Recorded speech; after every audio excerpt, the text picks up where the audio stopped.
Merci pour la question. Moi, je m'appelle Soumaguel Ouyahid. Je suis le secrétaire général de l'association TEMET. TEMET, c'est l'association pour la consolidation de la paix, le développement, protection et promotion des droits de l'homme. En ce qui concerne la thématique promotion et protection des droits de l'homme, TEMET fait essentiellement la lutte contre l'esclavage. Et TEMET, depuis sa création, on s'est fixé l'objectif de lutter contre l'esclavage, d'identifier les victimes, de les réinsérer, de les apporter un appui socio-psychologique.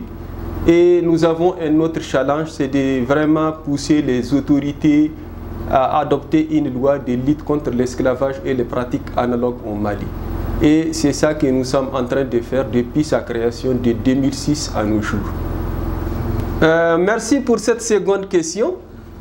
Vraiment, l'aide de la COP est considérable. Pour la simple raison que la COP nous a permis de définir des rêves. Elle nous a permis vraiment d'exécuter et d'évaluer ces rêves-là, surtout avec le coaching de la constellation. Du coup, vraiment, c'est vraiment un important appui. Ensuite, la COP nous a permis vraiment d'être en contact avec d'autres bénéficiaires, d'autres ayants droit de d'autres pays. Ça n'a fait que vraiment augmenter notre audience à travers le monde par rapport aux différentes pratiques dans le cadre de la lutte contre l'esclavage au Mali. Merci. Merci pour cette question. La COP elle est très importante, comme je viens de le définir dans la seconde question. C'est vraiment un renforcement des capacités. Elle nous a permis d'avoir une audience, de donner et de recevoir, des échanges à travers le monde avec tous ces bénéficiaires, tous les ayants droit à travers le monde qui sont dans notre programme. On échange d'expériences, on s'inspire d'autres expériences, et puis c'est de donner et de recevoir. Donc c'est pourquoi la COP vraiment est très importante pour nous. Donc par rapport à ce que la COP, les choses que la COP nous a permis, la COP nous a permis de faire des visites en ligne. Et ces deux visites-là ont regroupé vraiment des ayants droit de divers horizons. Ils ne se sont pas limités seulement en Afrique, ou c'est à travers le monde. Ensuite, ça nous a permis vraiment d'effectuer aussi, de participer à un forum en Nairobi, en Afrique de l'Est, où on a échangé d'expériences avec tous les partenaires de Voice à Nairobi. Et à ce forum, nous avons vraiment rencontré des gens avec qui nous pouvons vraiment aller ensemble et faire beaucoup de choses. Nous avons identifié deux organisations, une organisation au Kenya et une seconde organisation du Niger. Donc vraiment, c'est vraiment bénéfique pour nous, c'est très important pour nous, dans le cadre de la lutte contre l'esclavage. Ces changements, merci beaucoup. C'est que ces changements nous ont permis. Surtout, je rappelle que vraiment nous bénéficions d'un coaching de haut niveau avec la constellation. Ça nous a permis vraiment d'opérer de véritables changements, non seulement sur le plan organisationnel, mais aussi au sein des communautés. Donc tout ça là, c'est vraiment des changements qu'on a apportés. Et puis le coaching de la constellation nous a permis vraiment d'atteindre les objectifs de notre rêve que nous avons construit ensemble et de nous montrer comment y parvenir.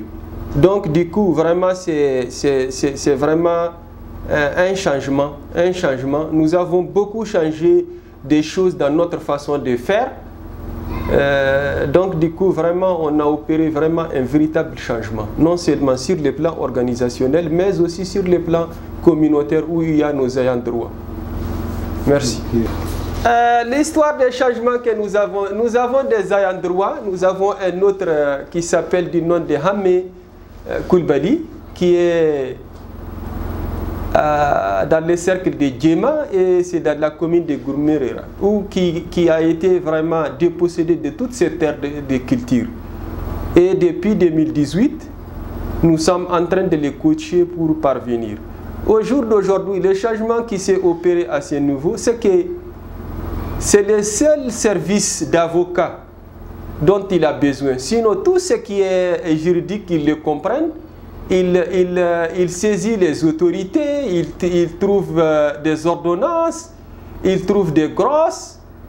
Son jugement, là, ça fait le cercle de Djema, ensuite au niveau du tribunal de Djema, après c'est parti à la cour d'appel de Caille. Tous ces procès, il les a gagnés grâce à notre coaching. Et aujourd'hui, il est même dans la dynamique de récupérer toutes ces terres et puis fonder un village avec sa famille. Du coup, vraiment, le coaching, c'est vraiment très important. Nous-mêmes, c'est grâce au coaching des constellations qu'on a pu vraiment comprendre qu'il faut aussi coacher les ayants droit. Et vraiment, ça, c'est une histoire vraiment fascinante. Merci. Merci beaucoup pour cette question. Ce qui est important, c'est que c'est la question de donner et de recevoir. Lors de notre forum à Nairobi, nous avons trouvé des organisations qui font de bonnes choses.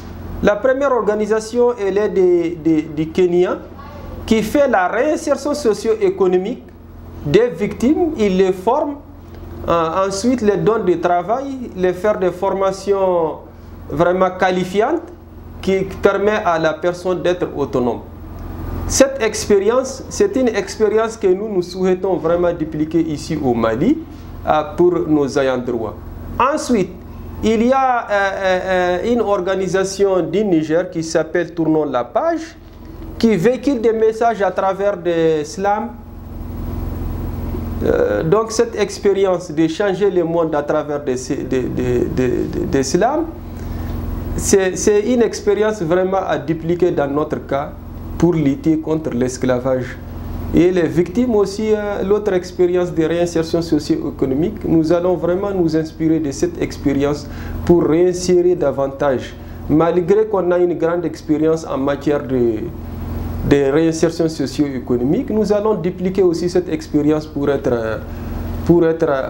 au même niveau que les autres bénéficiaires du programme. Merci. Ce qui nous émonde dans les réunions des COP, c'est vraiment la franchise, c'est vraiment la solidarité entre les bénéficiaires. Les uns et les autres travaillent en harmonie, comme s'il était une seule famille, comme s'il était d'un seul pays, comme s'il luttent pour les mêmes causes.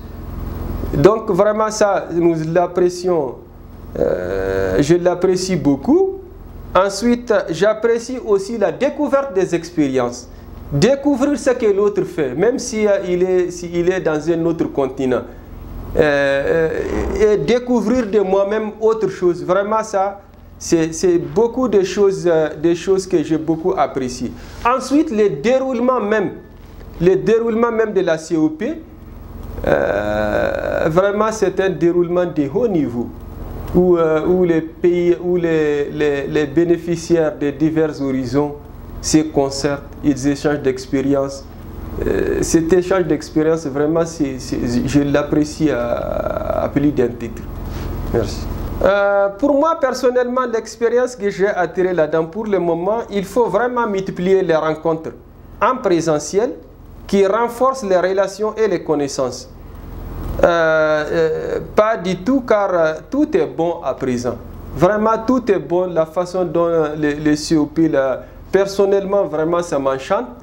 Et vraiment, mon souhait, c'est que les ayants droit poursuivent, qu'ils soient persévérants pour vraiment atteindre les objectifs que nous nous sommes assignés. Oui, bon, c'est la valeur, l'amélioration, la valeur supplémentaire, c'est la découverte et les rencontres de haut niveau à travers le monde et des échanges d'expériences avec la COP. On se considère comme des enfants du monde et des artisans du monde. Ça veut dire déjà les tares auxquels le monde entier est confronté, telles que les discriminations, telles que l'esclavage, telles que les violences basées sur le genre, telles que tous ces tares-là.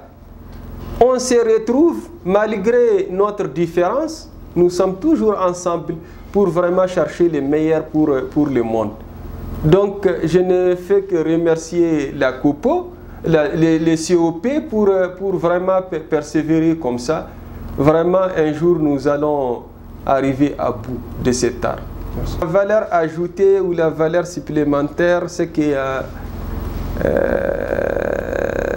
vraiment, lors des rencontres, les gens se font d'autres connaissances. Ils connaissent d'autres personnes qui viennent de divers horizons. Ils viennent à travers le monde et je le disais tantôt, malgré leurs différences, malgré les objectifs qui sont différents, qui se sont posés, leur objectif vraiment c'est que ce monde-là soit un monde meilleur pour tout le monde. Que ce soit pour ceux qui sont discriminés, que ce soit pour ceux qui subissent l'esclavage, que ce soit pour ceux qui subissent les violences basées sur les genres, que ce soit en tout cas toutes les différences. L'objectif général, c'est vraiment un monde paisible où il n'y a pas vraiment de discrimination et toutes ces tares. Merci. Bon, évidemment, je le suggère à d'autres pour la simple raison que vraiment les COP a une audience d'y donner et de recevoir. C'est-à-dire que ceux qui font des réunions du COP, c'est des échanges vraiment d'y donner et de recevoir. Et que les gens se connaissent, ils cherchent qui lutte pour telle tare, qui lutte pour autre chose, qui lutte pour autre chose. Et l'ensemble de toutes ces luttes-là, c'est vraiment un monde paisible, un monde sans mou. Donc vraiment, je la suggère pour ces raisons. Ma suggestion d'autre chose, c'est qu'ensemble, nous réussissons petit à petit à changer le monde. Ce que j'ai à ajouter, c'est la persévérance. Nous en viendrons à bout de ces difficultés que le monde traverse. Donc c'est ça que j'ai à ajouter. Il faudrait que les ayants droit et toutes ces organisations qui persévèrent dans cette même dynamique pour venir à bout de toutes ces difficultés-là, de toutes ces discriminations-là. Merci.